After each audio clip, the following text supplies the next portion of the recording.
ایک زمانے کی بات ہے، ایک خوشحال ملک میں ایک نیک دل اور سخی بادشاہ رہتا تھا جس کا نام حارث تھا۔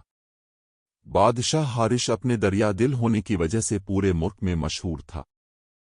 ہر روز صبح سویرے جب سورج کی پہلی کرن زمین کو چھوتی، وہ اپنے عظیم رتھ پر شہر کی سیر کرتا اور بھوکے لوگوں کو کھانا دیتا۔ وہ بھٹکے ہوئے کتوں کو کھانا دیتا، غریبوں کی مدد کرتا اور یہ یقینی بناتا کہ اس کے ملک میں کوئی بھی بھوکا نہ سوئے۔ لوگ اس کی سخاوت کی بہت تعریف کرتے تھے اور اسے بے سہارا لوگوں کا محافظ کہتے تھے۔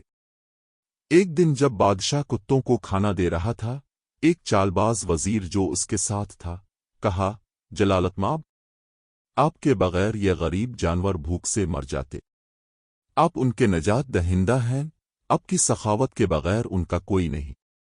بادشاہ نے مسکرا کر اس کی باتوں کا جواب دیا، مگر قریب ہی بیٹھا ایک سنت ہنسی میں مبتلا ہو گیا۔ بادشاہ نے اسے حیرت سے دیکھ کر پوچھا، اے دانا، تم کیوں ہنس رہے ہو؟ سنت نے سکون سے کہا، وزیر کی باتیں مجھے ہنسانے والی لگیں، اے بادشاہ۔ حقیقت یہ ہے کہ یہ تم نہیں ہو جو انہیں کھانا دے رہے ہو، بلکہ یہ سب کچھ اللہ کی مرضی سے ہو رہا ہے، ہم صرف اس کے وسیلے ہیں۔ سچی سخاوت غرور سے نہیں بلکہ محبت سے ہوتی ہے۔ بادشاہ خاموش ہو گیا، مگر اس کی باتوں نے اسے پریشان کر دیا۔ کیا سنت سمجھتا تھا کہ اس کی سخاوت بے معنی تھی؟ اس کا غرور مجروح ہوا اور اس نے فیصلہ کیا کہ وہ سنت کو غلط ثابت کرے گا۔ اگلے دن اس نے کسی کو کھانا نہ دینے کا فیصلہ کیا۔ اگلی صبح بادشاہ اپنے رتھ پر کھانا لے کر نکلا، مگر اس نے بھوکے کتوں غریبوں کو ایک نوالا بھی نہ دیا۔ کتوں نے اس کے رتھ کا پیچھا کیا، ان کی آنکھوں میں امید تھی، لیکن بادشاہ نے انہیں نظر انداز کر دیا۔ دن گزرتے گئے اور وہ خوشحال کتے کمزور اور لاغر ہو گئے۔ سڑکیں بھی ویران ہو گئیں کیونکہ بھوکے لوگ کھانے کی تلاش میں ادھر ادھر گھوم رہے تھے۔ پھر ایک دن بادشاہ نے وہی سنت سڑک کنارے بیٹھا ہوا دیکھا۔ بادشاہ نے خوش ہو کر کہا، دیکھو، میں نے ان کتوں کو کئی دنوں سے کھانا نہیں دیا، دیکھو یہ کتنے کمزور ہو گئے ہیں، کیا یہ ثابت نہیں کرتا کہ میں ہی ان کا خیال رکھ رہا تھا؟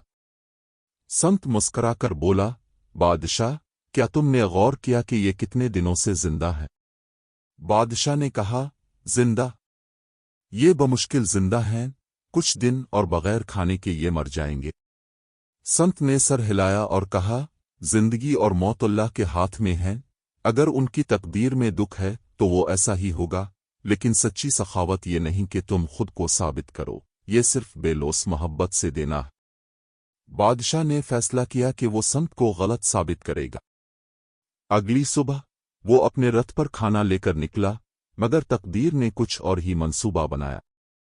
اچانک اس کے رتھ کا پہیا ٹوٹ گیا اور وہ زمین پر گر پڑا، کھانے کی ٹوکری بکھر گئی۔ بادشاہ درد میں مبتلا ہو کر دیکھ رہا تھا کہ کتوں نے اس کی طرف دوڑنا شروع کر دیا۔ بادشاہ کو خوف آیا کہ شاید وہ اس پر حملہ کر دیں گے، لیکن حیرانی کی بات یہ تھی کہ کتوں نے کھانے کو نہیں چھوا، بلکہ وہ بادشاہ کے ارد گرد جمع ہو گئے اور اس کی حفاظت کرنے لگے۔ اسی وقت سنت وہاں پہنچا اور مسکراتے ہوئے کہا، بادشاہ، دیکھو، ان کتوں نے بھوک کے باوجود تمہیں کھانا دینے کی بجائے تمہیں محبت دی۔ وہ تمہاری موجودگی کو اپنے دل میں محسوس کرتے ہیں۔ تمہاری دولت اور طاقت تمہیں بچا نہ سکیں، مگر تمہاری محبت نے تمہیں بچا لیا۔ بادشاہ کی آنکھوں میں آنسو آ گئے اور اس نے اپنی غلطی سمجھ لی۔ وہ جان چکا تھا کہ اس نے غرور سے کھانا دیا تھا، محبت سے نہیں۔ وہ دوسروں کی مدد اس لیے کرتا تھا تاکہ وہ خود کو عظیم محسوس کرے، نہ کہ خدمت کے لیے۔ لیکن اب اسے سمجھ آیا کہ محبت کبھی بھی غرور نہیں ہوتی، یہ تو ہمدردی ہوتی ہے۔ اس دن کے بعد سے بادشاہ حارث ایک بدل گیا انسان بن گیا۔ وہ بغیر کسی شناخت کی توقع کے دوسروں کی مدد کرتا اور اس کی سلطنت محبت اور ہم آہنگی سے بھر گئی۔ سچی سخاوت غرور طاقت کے بارے میں نہیں ہوتی، یہ محبت کے بارے میں ہوتی ہے۔ سچی سخاوت دل سے آتی ہے، نہ کہ غرور سے۔